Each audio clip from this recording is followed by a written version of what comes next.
چھوڑ دیا، باپ چھوڑ دیا. حضرت ابراہیم کا واقعہ ہمیشہ پڑھتے ہیں. وقت زیادہ ہو رہا ہے. میں نے کہا تھا کہ میں صرف آیت اور اسی آیت کی روشنی میں بات کر رہے ہیں. یہ وعید والی دوسری آیت، اور اس پر غور کیجئے کہ جو لوگ رسول کے حکم کی مخالفت کرتے ہیں عقیدے میں، عبادت میں، نماز روزہ حج زکوٰۃ میں، ہاں ہر جگہ معاملہ ٹیڑھا ہے ہمارے یہاں. نماز یا تو پڑھتے نہیں ہیں، پڑھتے ہیں تو سنت کے مطابق نہیں پڑھتے، یا اخلاص نہیں ہے، کوتاہیاں ہیں. زکوٰۃ دکھاوے کی دیتے ہیں، اپنی پسند سے دیتے ہیں، اپنے طریقے پہ دیتے ہیں، یا کچھ لوگ دیتے ہی نہیں ہیں، یا ہیلے بہانے اختیار کرتے ہیں کہ زکوٰۃ سے بچنے کے. فقہاء اور علماء نے یہ طریقے بتائے ہیں، اس طرح بچ جائیں. زکوٰۃ فرض ہونے سے پہلے پراپرٹی خرید لو، بچ جاؤ زکوٰۃ دینے سے. حالانکہ اس میں بھی تفصیل ہے، میں نے ابھی درس میں بیان کیا کل پرسوں. تو جو لوگ رسول کے حکم کی یہ ساری مخالفتیں ہیں، اور پورا دین جو قرآن و حدیث ہے وہ رسول کا طریقہ ہے. دین کے کسی بھی ثابت شدہ امر کی کوئی مخالفت کرتا ہے وہ اس آیت کے مصداق بنتا ہے. کہ جو رسول کے حکم کی مخالفت کرتا ہے انہیں ڈرنا چاہیے کہ انہیں فتنہ یا دردناک عذاب آ پکڑے. علامہ ابن کثیر نے اقوال نقل کر کے بتایا کہ فتنے سے مراد دنیا کا عذاب اور دردناک عذاب آخرت کا. رسول کے حکم کی مخالفت ہوگی تو یہ ہوگا. وَجُعِلَ الذُّلُّ وَالصَّغَارُ عَلَى مَنْ خَالَفَ أَمْرِي، ایک حدیث کا ٹکڑا ہے کہ جو میرے حکم کی مخالفت کرے، سنت کے خلاف جائے گا، اس پر ذلت اور خاری مسلط ہو جائے گی مسلمانوں پر. یہ ایک جملہ رسول اللہ صلی اللہ علیہ وسلم کا دیکھ لیجئے، بس یہ کافی ہے ہمارے حالات کی سنگینی. وقت زیادہ ہو چکا. یہ ایک وعید کی میں نے دو وعدے کی آیتیں، دو وعید کی آیتیں پڑھی، اور ایک آیت جو میں نے پڑھی تھی جس پر تفصیلی گفتگو کرنی تھی لیکن بہت سرسری موقع ہے، سرسری بات کا موقع ہے. سورہ بقرہ کی آیت نمبر 214 جا کے ضرور پڑھیں، آپ بہت مرتبہ پڑھ اور سن چکے ہیں. وہ یہ ہے، اللہ تعالیٰ نے فرمایا ام حسبتم ان تدخلوا الجنہ، کیا تم ایسا گمان کیے بیٹھے ہو، ایسا سمجھ رہے ہو کہ تم جنت میں یوں ہی چلے جاؤ گے، جنت مل جائے گی حلوے میں. ولما یاتکم مثل الذین خلو من قبلکم، اور اب تک کہ کیا تم یہ سمجھ رہے ہو کہ تم جنت میں چلے جاؤ گے. ولما یاتکم مثل الذین خلو من قبلکم، حالانکہ اب تک تمہارے پاس، تمہارے اوپر وہ حالات، وہ پریشانیاں، مصیبتیں، جو بھی کرو، مثل کا معنی مفہوم اور وہی مراد ہے کہ تمہارے اوپر وہ حالات آئے ہی نہیں ہیں جو تم سے پہلے لوگوں کے پاس آئے تھے. یہ اللہ کے رسول صلی اللہ علیہ وسلم سے کہا جا رہا ہے اور صحابہ سے جب نازل ہو رہے تو یہی تھے مسلمان، ہاں، کہ تم سے پہلے کے اوپر لوگوں پر جو حالات آئے ابھی تک آئے ہی نہیں ہیں، تو تم سمجھ رہے ہو جنت میں یوں ہی چلے جاؤ گے. تم سے پہلے لوگوں کے کیا حالات تھے؟ اللہ نے فرمایا مستھم البأساء والضراء، انہیں سختیوں اور تنگیوں نے گھیر لیا. بأسا کا مفہوم اہل علم نے کیا کہ یہ مالی اعتبار سے تنگی ہے، فقر و فاقہ، بے روزگاری، اور ذرہ جسمانی بیماریاں، تکلیفیں ہیں. یعنی جسمانی پریشانیاں ہوں تو ذرہ، مالی پریشانیاں ہوں تو باسا. اس میں مقصود تمام پریشانیاں، سختیاں، قانون کی باتیں آ گئی جو ہمارے خلاف جاتی ہیں. تو انہیں مختلف قسم کی سختیوں نے، پریشانیوں نے جکڑ لیا. مستھم البأساء والضراء وزلزلوا، اور ہلا دیے گئے، جھنجھوڑ دیے گئے. زلزلہ سے زلزلو ہے، زلزلہ آ گیا اندر، مطلب انہیں ہلا دیا گیا، جھنجھوڑ دیا گیا. حتی یقول الرسول، یہاں تک کہ رسول بھی پکار اٹھے، والذین آمنوا معہ، اور ان کے ساتھ وہ لوگ بھی جو ایمان لائے تھے. رسول اور رسول کے ساتھ ایمان لانے والے وہ کیا پکار اٹھے؟ متی نصر اللہ، اللہ کی مدد کب آئے گی. کون کہہ رہا ہے؟ اللہ کے رسول.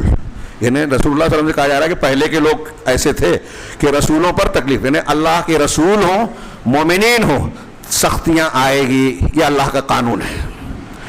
سختیاں آئی، فقر و فاقہ، پریشانیاں، ہاں، اور اتنی آئی کہ رسول، اب تھوڑی دیر کے لیے میں یہاں ایک نقطے پر، ایک پہلو پر غور کرانا چاہتا ہوں کہ رسول اور ایمان والے جو رسول ہیں وہ دین سے غفلت کر سکتے ہیں کیا؟ وہ اپنے عمل میں کوتاہی کرنے والے ہو سکتے ہیں کیا؟ ہمارے ایمان بھی رسول میں داخل ہے کہ جن کو ہم سچا رسول مانتے ہیں ان کے بارے میں یہ عقیدہ رکھے کہ سب سچے تھے، امانت دار تھے، انہوں نے اپنی ذمہ داری نبھانے میں کوئی کوتاہی نہیں برتی. یہ ایمان کا حصہ ہے. کسی نبی کے بارے میں یہ مان لیں کہ انہوں نے کوتاہی کی تھی، غلطی کی تھی، ہاں، انہوں نے اپنی ذمہ داری نہیں نبھائی، خیانت کی، تو یہ کفر ہو جائے گا. تو انہوں نے اپنی ذمہ داریاں ایمانداری سے، دیانتداری سے نبھائی، کوئی خیانت نہیں کی.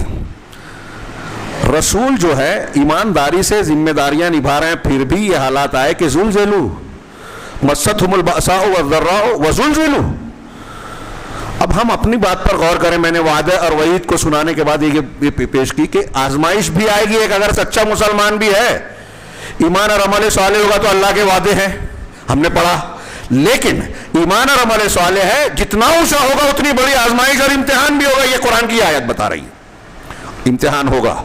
لیکن میں اکثر کہتا ہوں کہ ایک ہے امتحان، ایک ہے عذاب.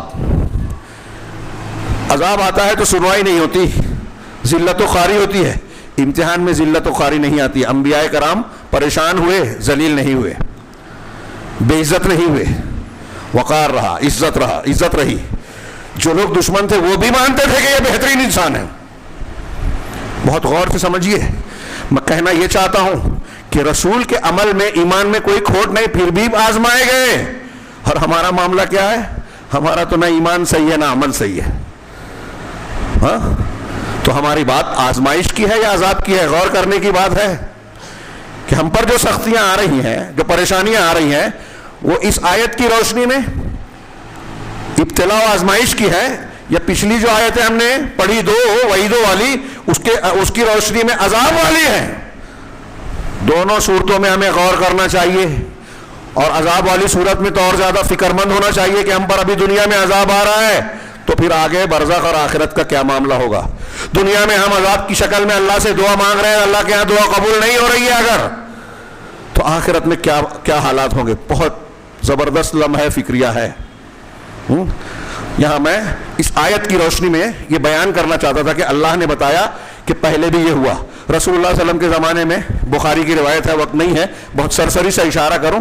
بخاری کی روایت ہے کہ مکہ میں جب بہت تنگ کیا گیا نئے مسلمانوں کو، جو کمزور تھے، مصعب ابن عمیر رضی اللہ تعالیٰ عنہ، حضرت مقداد، حضرت عبداللہ ابن مسعود، حضرت خباب، حضرت بلال، ان کا جو معاملہ تھا، انتہائی سخت قسم کے ظلم ان پر ڈھائے گئے.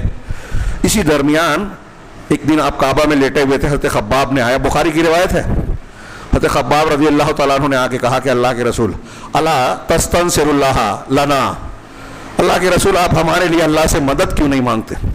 الا تدعو اللہ لنا، اللہ سے ہمارے حق میں دعا کیوں نہیں کرتے؟ ہاں، ہمارے حق میں دعا یعنی دوسروں کے مشرکین کے حق میں بد دعا. اللہ کے رسول لیٹے تھے، اڑ گئے اور کہا کہ تم سے پہلے کے لوگ جو ہیں، ان من کان قبلکم کان احدہم یوضع المنشار علی مفرق رأسہ، کہ تم سے پہلے کے لوگوں کا معاملہ یہ تھا کہ ایک شخص ہوتا تھا جس کے سر کے درمیان میں آرا ڈالا جاتا تھا، آرا لگایا جاتا تھا، ہاں، اور اس آرے سے کاٹا جاتا تھا یہاں تک کہ قدموں تک پہنچ جاتا تھا، جسم کے 2 دھڑ کر دیے جاتے تھے. گڑھے میں پیر ڈال کے سر سے اس کو آرا چلا کے کاٹا اور چیرا جاتا تھا. لیکن اللہ کے رسول نے فرمایا لا یصرفہ ذلک عن دینہ، ایسا ظلم ستم اور ایسی حرکت بھی اسے اس کے دین سے نہیں پھیرتی تھی.